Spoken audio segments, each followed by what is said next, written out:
evening, everyone. Hello. I hope everybody's had a chance to eat their dinner and go to the bathroom and say hello to everyone.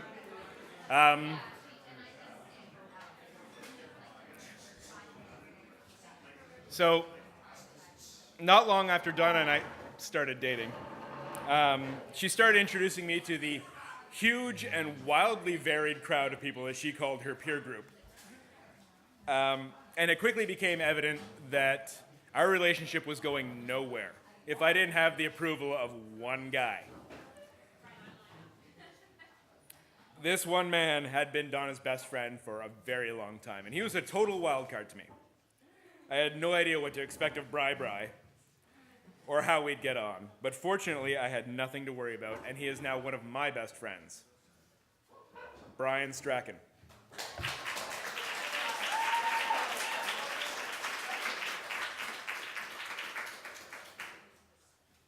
Hi, I'm Brian. I'm Peggy's favorite.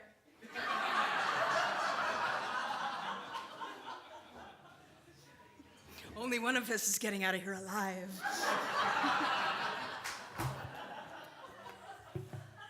I'm at Donna University. I was a sophomore at Windsor, and my friend Hastings, who was a freshman, said, "You have to meet this other freshman." I said, "I don't hang out with freshmen." That was you. That was you. So I met Donna. And we quickly became friends because we were great together. We used to pretend we were in a relationship and then get in a fight in the middle of the DH. And we would have our breakup there. Donna would be screaming at me, and I'd be like, "Can't you see my heart breaking through my eyes?" To which Donna responded, "I was never interested in your eyes, darling."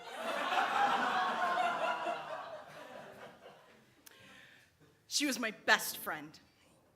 And when we were in university, we acquired a fish. The fish's name was Boss Hog. Now, I'd like to pretend that we bought this fish at a pet store. Two struggling artists, BFA students, save Boss Hog the fish. But that's simply not true. I think we got him on a black market. He was in a bathtub of ice and his kidneys were gone. But Boss Hog was our fish. And being our fish, he lived his entire university life. He graduated BFA, Sigma Cum Laude from Windsor, just to prove how hard that actually is.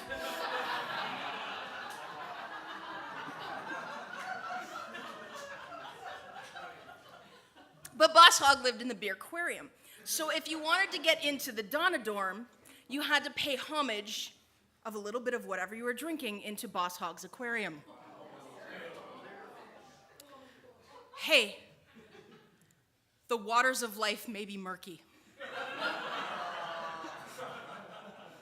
But anything can be solved with a little bit of alcohol. So when Donna graduated, I'm older, I graduated a year earlier. When Donna graduated, Donna, I'd like to say rinsed out a pickle jar, but we all knew Donna. So into the pickle jar went Boss Hog, which would have been fine for a trip back to Toronto, save Pandora the cat in the crate next to him looking for goldfish sushi tartare. He lived. I don't know how. He lived. So when we got back to Toronto, we went to a wedding, and we got this giant martini glass this tall, and we filled it up with water, and in went Boss Hog. He was the centerpiece of Peggy's house when Peggy wasn't there.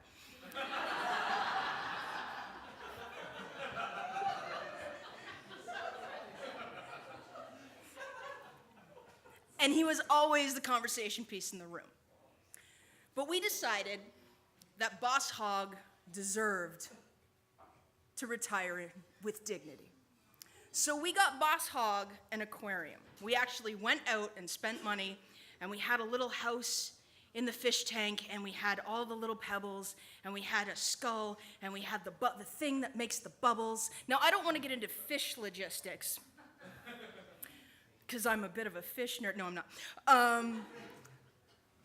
But you have to take some of the water that the fish lives in and put it into the aquarium. So, remember Pandora the cat?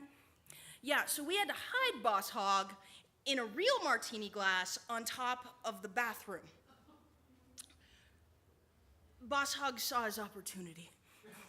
He's like, I need to get away from these people. And he saw the glistening water in the toilet, and he was like, this is my chance. So Boss Hogg jumped. We don't know who flushed the toilet. We didn't. Peggy.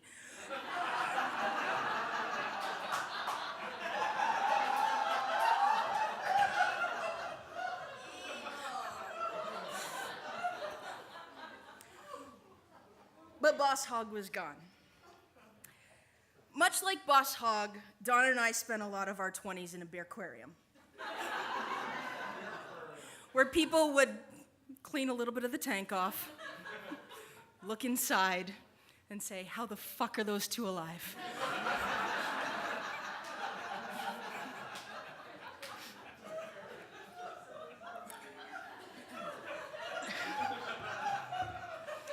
Donna and I used to study at the DH, and everybody would come after they were actually finished studying, and they would be like, you two are gonna fail. And that's when we coined the phrase, nothing really bad ever happens to us. A phrase that carried on more significantly in later years. I actually have it tattooed on me now. But I digress. In university, where am I here? Oh, fun fact, did you know that pickle juice is a really good chaser to rye? It is, it's true. She was my best friend. I wanted to stay in that beer aquarium with her forever. She found her martini glass, something I teased her relentlessly for. Ren Fair. If you notice she had an A on her chest when we were watching the videos, that subsequently went down to a Z. I just said she wasn't really in Ren Fair, she was in a cult designated by importance by the letter she was wearing. She was Z. And I used to tease her relentlessly about it, but that was her martini glass. That is where she had all of the attention. That is where she came into her own, and that was, until she met Michael, the best years of her life. Much like Boss Hogg, the aquarium was what Donna deserved. She had a house and a husband who loved her for the exciting, charismatic, funny, amazing, stubborn person that she was. But cancer is like a martini glass above the toilet. It's uncomfortable and it stinks. And it's not fair.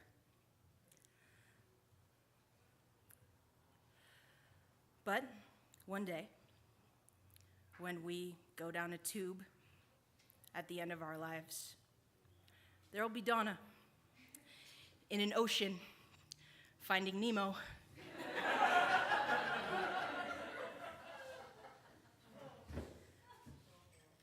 Raise a glass to my best friend. We are all better for knowing you. Thank you.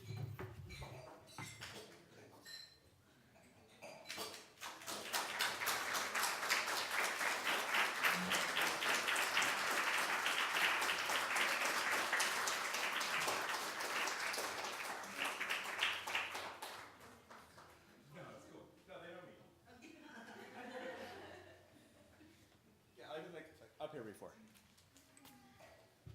Kind of feel like I've been up here all night. Wow, I totally worked out this whole shtick and now it's toast. Thanks. All right, we'll just go through this thing that I wrote out here. Hi everyone, Michael. I'm normally not good at public speaking, but I've had 3 of these. Jesus, it's empty. For those of you who don't know, Donna and I met through online dating. No. There was a lot of no. But it's actually really remarkable, considering the fact that we'd spent 20 years either almost meeting or meeting in such a way that we just didn't remember. Donna went to college with some of my I didn't have a lot of friends.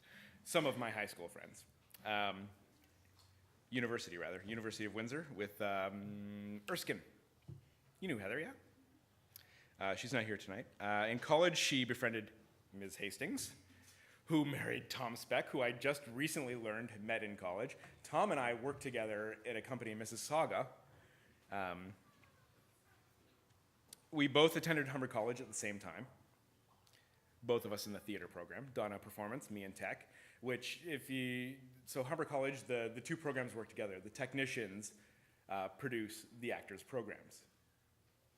So it's entirely feasible that we, at the very least, drank together once a week for like 3 years. Still, no meeting. After university, after college, Donna started touring, employed by a woman I dated, the pink one. Shannon invented the Limey Birds while I was dating her. I had the job of actually driving the original Limeys to the rehearsals and auditions. Actually, she gave me a part. I was Nigel, the roadie. I wore black. I didn't speak. I wasn't allowed. When we finally did meet, Donna was trapped in her mother's basement. With one functioning leg, alone, she survived entirely by virtue of luring unsuspecting food delivery persons into Peggy's basement. And because the private door to the basement was a little bit hidden and kind of in a sketchy, slightly unsafe for anyone who's seen it, it's really scary. They would come in through Peggy's front door and have to listen for the very faint cry from the basement. Now, I can only imagine what some of these people were thinking when they came to the front door. It was likely the same thing that I was thinking the first time Donna and I actually met.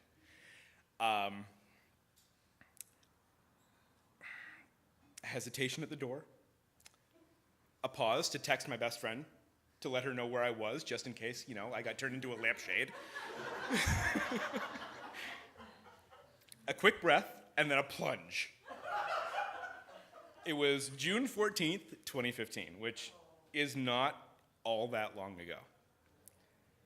And our visit was meant to have been just a quick hello on my way home. Hi, we've been talking for like 3 months. I'd been working on site for like a week in the June sun. And that spontaneous date turned into a whole evening of watching movies and just connecting in a way that I'd never thought possible. Donna was my other half, and I didn't even think that was a thing at that point. Being jaded at the age of 21 for the fourth time. Just over 6 months later, we were married. We had a guerrilla wedding. I'm sorry, almost none of you were allowed to come. It happened in like a week, so I'm really sorry. And until, today and this week, I didn't realize why people hate planning weddings. You have to tell so many people no. Whereas we just loaded 14 people into a car and drove to Brookfield Place or whoever would let us in. Donna left way too soon. And when I look over the last 2.5 years, there's tragedy, sure. But thanks to Donna, there was also so very much joy. We laughed, we sang, we danced. Dancing was a little lopsided. She tended to listen to the port. And there's a story I wasn't going to tell, but Tiffany's here and she gave me permission, so I'm going to. My friend Tiffany, back here, she's the one who's cringing. So I met Tiffany before I met Donna, and Tiffany had a boyfriend, and things didn't end well. And Donna and I decided that we were going to host Tiffany for an evening. Tiffany had 4 of these. and was in a bit of a state. And so we brought Tiffany back to our house. And for anyone who has been with Donna, they know that Donna is pretty free with her medications. Where's my mother? There she is. Hi, Mom.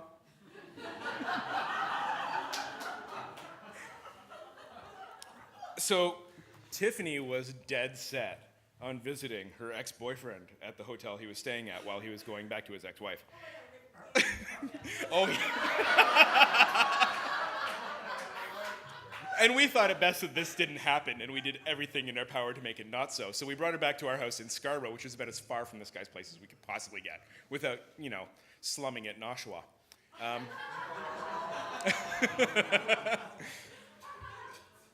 Tiffany has a juice box. Tiffany's juice box is about 1.5 liters of vodka and a cup of orange juice. And, well, you gotta mix. And because Tiffany started drinking before we picked her up, Tiffany had to go to the bathroom. And when she did, doesn't Donna come out of the bedroom with a handful of Ativan?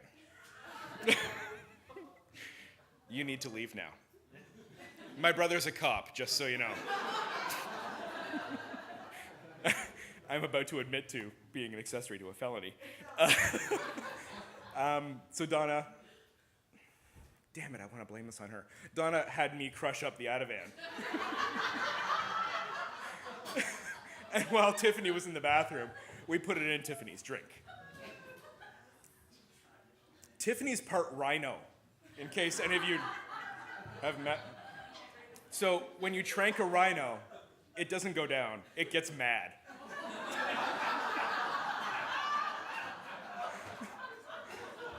So at this point, Tiffany bullies us into the car, and we're on the road to Burlington. I live in Scarborough. Thinking that at some point in my naivete that this sleeping pill is going to work at some point in time, I'm driving 20 kilometers down the Gardiner. And if anyone, those of you who don't live in the Toronto area, it is at the speed limit, a 1 hour, 15-minute drive to this hotel. At the speed we were going, we left at about 11, we got there at about 2:30 in the morning.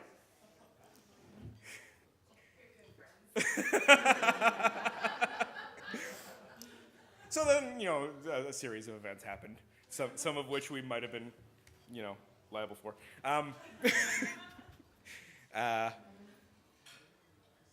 Yeah. I don't know how to end this story now. I didn't write it, so I don't know how to finish it.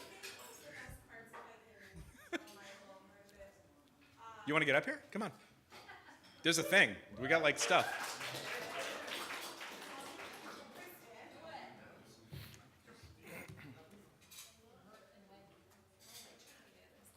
Oh, Sergeant Pepper. I know, right? Here I am. So about a year ago, I was visiting Donna and Michael at their house, and we were sitting there, and I can't remember what we were talking about, but I mentioned something, and I saw Donna's head just go, and Michael says, "We can't tell her." And Donna's like, "We have to tell her." Michael's like, "It's a felony, Donna." And I'm like, "What's happening here?" And so I coerced them into telling me, to which they finally admitted that they had... I didn't say nothing, I'm not squealing. On yourself?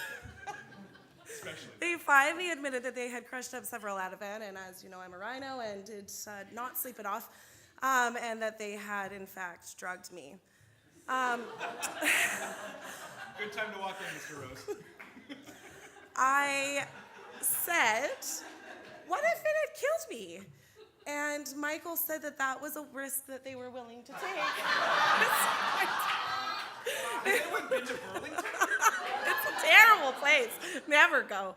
Anyway, I think that all in all, this is one of my greatest memories. And when I tell it, it's a real party favorite. So I think we can all thank Donna for her incredible sense of humor, and also for being part of a felony and also a couple of misdemeanors that evening, which we will not go into. Yeah. It was under $5,000. Cheers to Donna. Thank you. So again, I went to art school, so I can't count anymore. I've had a few of those, so I'm risking getting into the maudlin. But the rest of the evening, I would just like everyone to have your dessert, have some drinks, listen to the music, enjoy each other's company. Shared pain is lessened, and shared joy is increased. Oh, I need to introduce the Wheelchair Diaries. God damn it. So, over the last 6 years, I totally forgot. There's like a whole video queue and everything. I'm a professional. So, over the last year, Donna devised a series of photo shoots. Friends, colleagues, people we ran into. The last one, I think Suzanne is just someone we happened upon in a bed and breakfast. She is. She's the queen of the Sterling Renaissance Fair. She plays Queen Elizabeth. Queen Victoria? Which one's you? Elizabeth. We had a lot more planned we didn't get to, but the ones that are included here are absolutely hilarious. For anyone who hasn't seen them, the Wheelchair Diaries.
Can you pause it?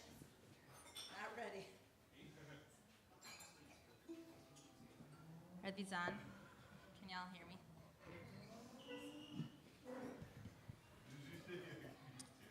At the end of Sterling, the last show is called the Pub Sing.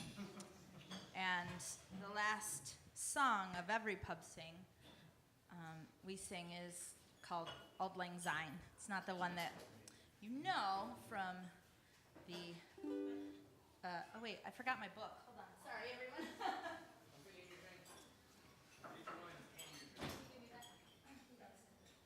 So, at the end of every pub sing, we sing the old Scottish version of Auld Lang Syne. It's our own, mother of... I don't even need that, I'm sorry. I didn't know I only had 15 seconds.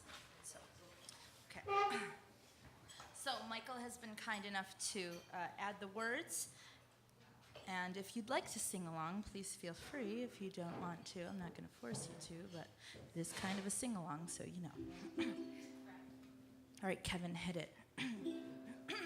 Should old acquaintance be forgot and never brought to mind? Should old acquaintance be forgot and days of old lang syne, for old lang syne, my dear, for old lang syne, we'll take a cup of kindness yet, for old lang syne, and surely you'll be your pint stop, and surely I'll be mine, and we'll take a cup of kindness yet, for old lang syne, and he, old lang syne, my dear, for old lang syne,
we say, merry meet, merry part, and merry meet again.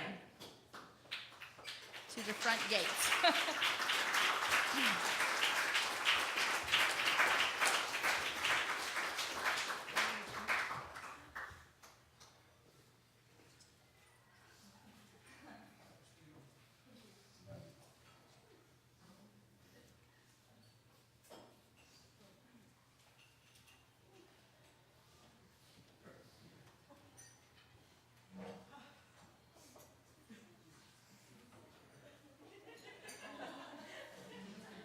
Sorry. That's sort of the end of our official program. We went to Sterling, and Donna introduced me to all these wonderful people and this wonderful traditions that they have, and I thought that would be an appropriate note for us to end on. So for the rest of the evening, please just enjoy each other's company. The bar is open. Everything's going to be open. There might be some more people joining us soon. Thank you very much, everyone, for coming. It means so much to me that you're all here. Thank you.